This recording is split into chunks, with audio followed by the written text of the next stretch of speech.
भारत से, पूरे मुल्क से सेकुलरिज्म थोड़ी बल्कि जो डाइवर्सिटी है और इक्वल अपॉर्चुनिटी है उसको खत्म करना चाहती है बीजेपी का असली चेहरा है। सर कैसे फ्रीडम जो ऐसा होता है कि माइनॉरिटी के आदमी प्रधानमंत्री बन सकता है तो हिंदुस्तान में मैं तो बोला कि इंशाल्लाह मेरी जिंदगी में या मेरी जिंदगी के बाद एक हिजाब पहनने वाली बच्ची भारत की प्राइम मिनिस्टर बनी है। बोला होगा।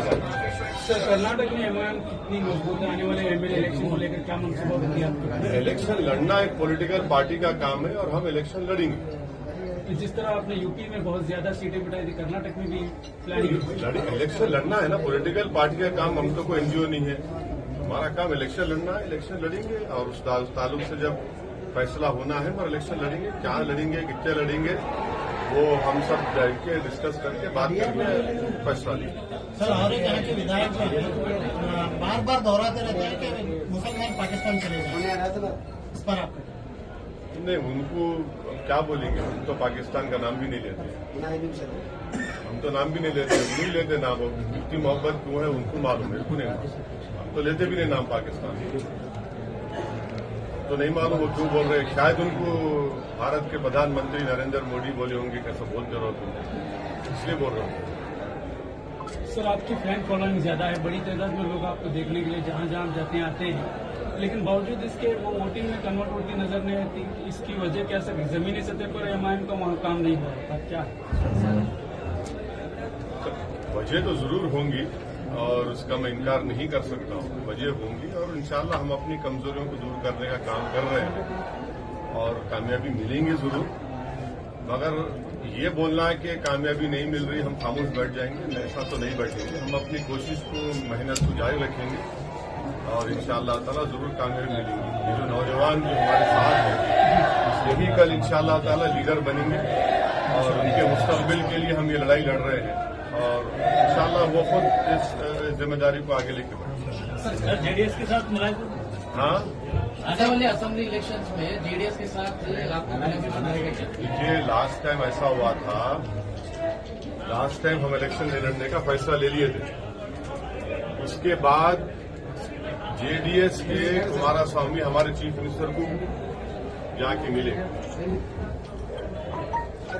फिर मेरे को बोला गया, मैं जाके उनके लिए कैंपेन करके आया।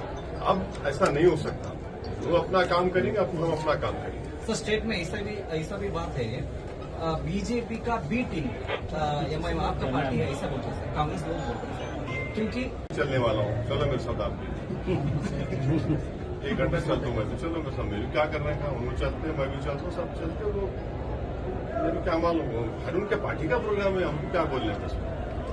सर और हिजाब और हलाल कट की वजह से इधर जो हालात जो बन रहे हैं इसके लिए आप क्या कर्नाटक हिजाब तो देखिए सुप्रीम कोर्ट में एक जज तो हिजाब के फेवर जजमेंट दिया, वो बहुत बड़ी बात है।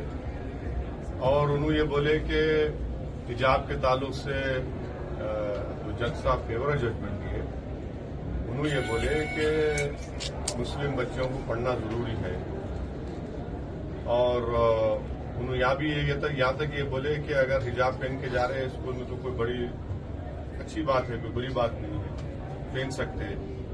तो कोई बड़ा पॉजिटिव जजमेंट रहा है। अब सुप्रीम कोर्ट में अब chief justice of India decide करेंगे, अलग बेंच बनाएंगे, मगर एक हिजाब के फेवर में तो एक सुप्रीम कोर्ट का एक जजमेंट तो आ गया।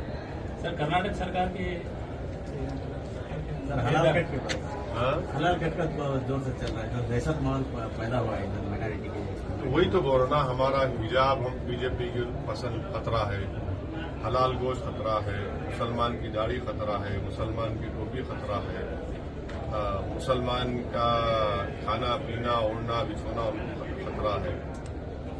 तो बीजेपी जो है मुस्लिम आइडेंटिटी के खिलाफ है, हर चीज के उन्होंने खिलाफ है। मगर देश में दिल्ली में प्रधानमंत्री बोलते सबका साथ, सबका विकास, सबका विश्वास, तो सब खाली जबानी बातें हैं।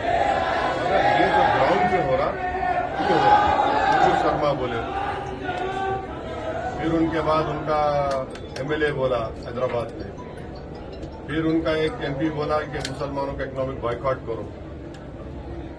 ये बीजेपी का असली एजेंडा यही है कि भारत से हमेशा के लिए एक मुस्लिम आइडेंटिटी को, मुसलमान की जो भारत का प्लुरलिज्म है, भारत की जो डाइवर्सिटी है, उसको हमेशा के लिए खत्म कर दो। इसीलिए बीजेपी क्या है, ये हलाल की बात करके अपने करप्शन को हलाल करके, हलाल गोश्त की बात करके अपने करप्शन को हलाल कर लेते हो।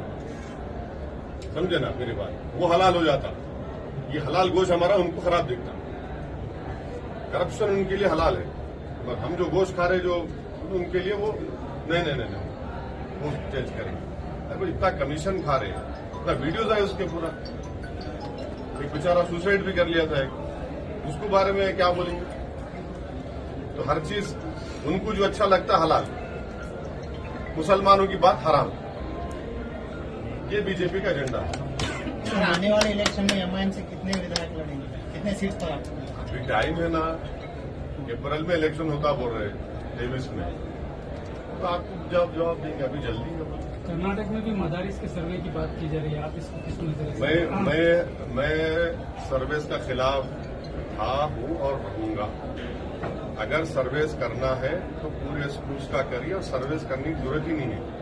गवर्नमेंट ऑफ इंडिया में एक मिनिस्ट्री है, मिनिस्ट्री ऑफ एजुकेशन, उसमें UDISC आप देखो नेट पे अवेलेबल, वो लोग पूरे कंट्री का सर्वे करे, स्कूल्स का, रिकग्नाइज अनरिकग्नाइज मदर सबका कर लिए, वो ऑलरेडी लिस्ट है उनके पास, आप उसमें देख लो। आप सर्वे क्यों करना चाह रहे? खाली एक समुदाय का, एक रिलीजन का सर्वे क्यों कर रहे? आप सबका सर्वे करो। मदरसे का कर रहे तो आप RSS के शिशु मंदिर स्कूल्स का भी करो, मिशनरी स्कूल्स का करो, प्राइवेट स्कूल्स का करो, गवर्नमेंट स्कूल्स का करिए कि गवर्नमेंट स्कूल्स में जो गर्ल्स स्कूल्स है कितने टॉयलेट है, कितने पीने का पानी का इंतजाम है, वो करो आप, वो देखो आप।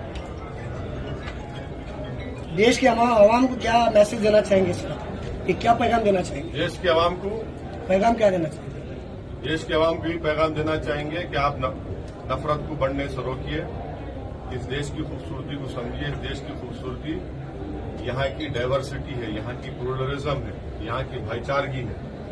ये देश की खूबसूरती भी है, ये देश की ताकत भी है। और तीसरी बात यह है कि देशवासियों को सोचना पड़ेगा कि बेरोजगारी इतनी भारत में इतना क्यों बढ़ गई, और सबसे ज्यादा नौजवानों में पूरी दुनिया में बेरोजगार कहीं तो भारत में है। कीमतें इतनी क्यों बढ़ गई हैं, पेट्रोल डीजल। और आखिरी बात यह है, चौथी बात यह है कि चीन हमारी जमीन पे कब्जा करके बैठा हुआ है, डेप्सांग और डेमचाक में। हमारे प्रधानमंत्री कल दिवाली मनाने हमारे सिपाहियों के साथ गए, अच्छा करें, वहां पर एक चीन का नाम नहीं लिया उन्होंने। बोलना था वहां से हम चीन को वार्निंग दे रहे कि डेप्सांग डेमचाक छोड़ दो। चीन जो है 10 किलोमीटर अंदर आ गया है, हम 5 गांव खो दिए। हमारे जो लोग ग्रेजिंग करते थे जानवर को, ग्रेजिंग राइट्स हम खो दिए। हम प्राइम मिनिस्टर से उम्मीद कर रहे थे कि कल वहां गए, अच्छा काम किए। वहां बोलना था चाइना को, मैं यहां से पैगाम दे रहा हूं चाइना को, नहीं बोले प्राइम मिनिस्टर। क्या वजह है नहीं बोलने की? अब ये वजह आप पूछना बीजेपी वालों से, उनको दूसरे मुल्क का नाम लेते, चाइना का नाम ही नहीं लेते होंगे। जैसे अभी आप इतने नाम पूछे ना, कौन है आपके यहाँ पूछे? हाँ, उनको जो इतना बोले उनसे पूछना आप लोग कि भाई साहब ये चाइना के बारे में आप कब बोलेंगे? चाइना के बारे में बोलो। चाइना हमारे डेप्सांग डेमचाक में वो स्ट्रेटेजिक एरिया है, उस पर चीन कब्जा करके बैठ गया उसके ऊपर। हमारे जो ग्रेजिंग राइट्स थे, वहां के जो कॉरपोरेटर है, करगिल का कॉरपोरेटर जो है, लद्दाख के करगिल का, उन्होंने स्टेटमेंट दे रहा है कि हम लोग हमारे जानवर को ले जाके ग्रेजिंग करते थे विंटर में, वो हम जा ही नहीं सकते, चीन अलाउ नहीं कर रहा। Thank you sir.